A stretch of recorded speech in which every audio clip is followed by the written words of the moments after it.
Bila kita sebut pasal kemerdekaan, selalunya kita akan bayangkan perjuangan bersenjata, revolusi, pertumpahan darah. Tapi kisah tanah Melayu menuju merdeka ni lain macam sikit. Ia satu perjalanan yang nampak mustahil, yang dibina bukan di medan perang, tapi di meja rundingan. Okey, jom kita fahamkan suasana masa tu. Sekitar tahun 1940-an, laungan macam Merdeka dengan Darah oleh Angkatan Pemuda Insaf ni bergema di serata tempat. Ia bukan slogan biasa tau. Ini seruan untuk angkat senjata. Satu gambaran masa depan yang ganas semata-mata untuk bebas. Semangat zaman tu memang membara. Tapi sejarah mencatatkan sesuatu yang sangat berbeza. Kemerdekaan kita tak dicapai melalui muncung senapang. Sebaliknya, ia dimenangi melalui diplomasi, tolak ansur dan muafakat. Jadi, persoalan besar dia, macam mana sebuah negara yang dah diambang konflik boleh pula pusing dan pilih jalan damai untuk merdeka?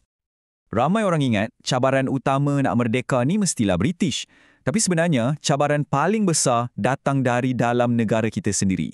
Sebelum boleh cakap pasal bebas, masyarakat tanah Melayu yang pelbagai kaum ni kena jawab satu soalan asas dulu. Negara merdeka yang kita nak bina ni, rupa dia macam mana sebenarnya? British pula letak satu syarat yang tak boleh dirunding langsung. Senang cerita, kemerdekaan hanya akan diberi kalau rakyat tanah Melayu boleh buktikan yang mereka ni boleh bersatu padu dan memerintah dengan harmoni. Kalau tak ada perpaduan, lupakan sajalah angan-angan merdeka tu. Dan masa tu perbezaan pandangan ni bukan calang-calang. Cuba bayangkan, di satu sudut, ada kumpulan macam Kesatuan Melayu Muda yang impikan Melayu Raya, sebuah negara besar yang satukan rumpun Melayu. Di sudut lain, MCA bayangkan, negara demokrasi sepenuhnya dengan hak sama rata untuk semua kaum. Lepas tu, ada pula Hizbul Muslimin dan PAS yang bercita-cita nak tubuhkan negara Islam. Macam mana nak satukan semua wawasan yang jauh berbeza ni kan? Dan dari sinilah bermulanya eksperimen besar yang pertama dalam pembinaan negara bangsa kita. Untuk merapatkan jurang yang sangat besar antara kaum ni, satu langkah yang sangat berani terpaksa diambil. Maka, pada tahun 1949, tertubuhlah Jawatan Kuasa Hubungan Antara Kaum atau CLC. Ini bukan jawatan kuasa biasa-biasa ya. Anggaplah ia macam satu gelanggang rundingan peringkat tertinggi di mana pemimpin-pemimpin utama dari setiap kaum duduk semeja, bincang isu-isu paling sensitif dan cari jalan penyelesaian bersama.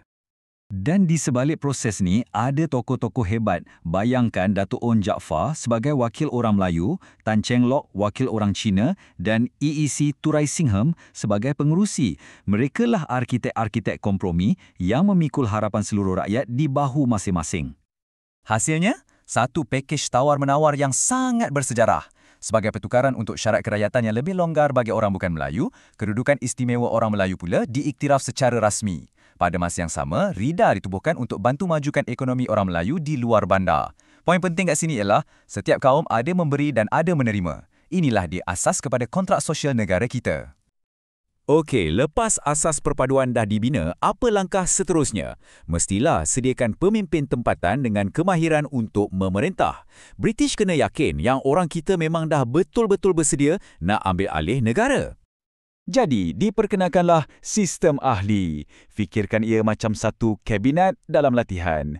Dari tahun 1951 hingga 1955, pemimpin-pemimpin tempatan kita dilantik untuk ketuai jabatan-jabatan kerajaan. Kiranya ini macam program latihan amali untuk jadi menteri sebelum mereka.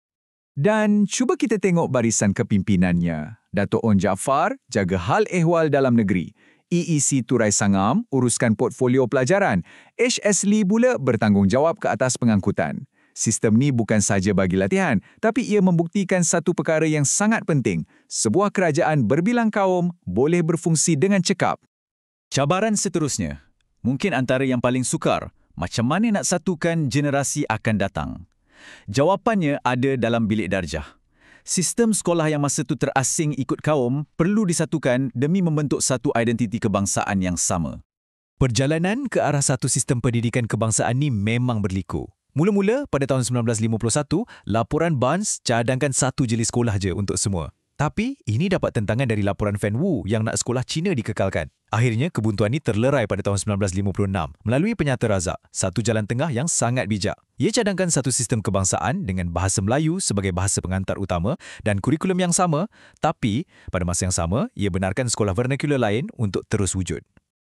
Jadi, penyata razak ni dah jadi macam pelan tindakan atau blueprint untuk sistem pendidikan negara kita. Ia adalah satu kompromi bersejarah yang direka khas untuk membentuk identiti bersama sambil tetap menghormati kepelbagaian warisan budaya yang kita ada.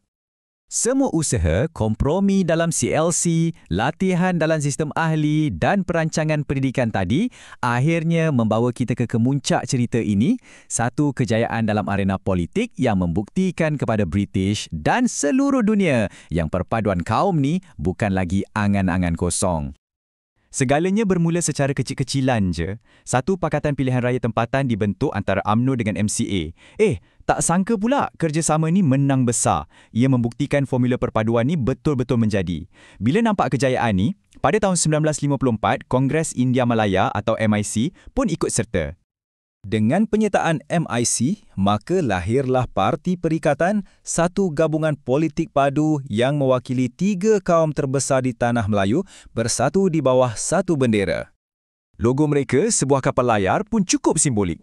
Ia melambangkan kesediaan ketiga-tiga kaum untuk berlayar bersama-sama, mengharungi apa saja cabaran dan badai, demi sampai ke satu destinasi yang sama, merdeka.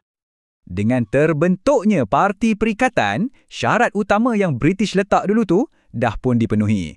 Rakyat tanah Melayu dah buktikan yang mereka boleh bersatu, pintu rundingan kemerdekaan sekarang terbuka luas. Jalan menuju merdeka sudah jelas terbentang di depan mata. Jadi, kalau kita lihat balik keseluruhan cerita ni, jelaslah semangat kompromi inilah yang menjadi kunci kepada kemerdekaan kita. Ia adalah formula ajaib yang membolehkan sebuah negara berbilang kaum mencapai kemerdekaan dengan aman. Persoalan yang tinggal untuk kita fikirkan hari ini ialah, adakah semangat yang sama masih menjadi kunci untuk masa depan kita bersama?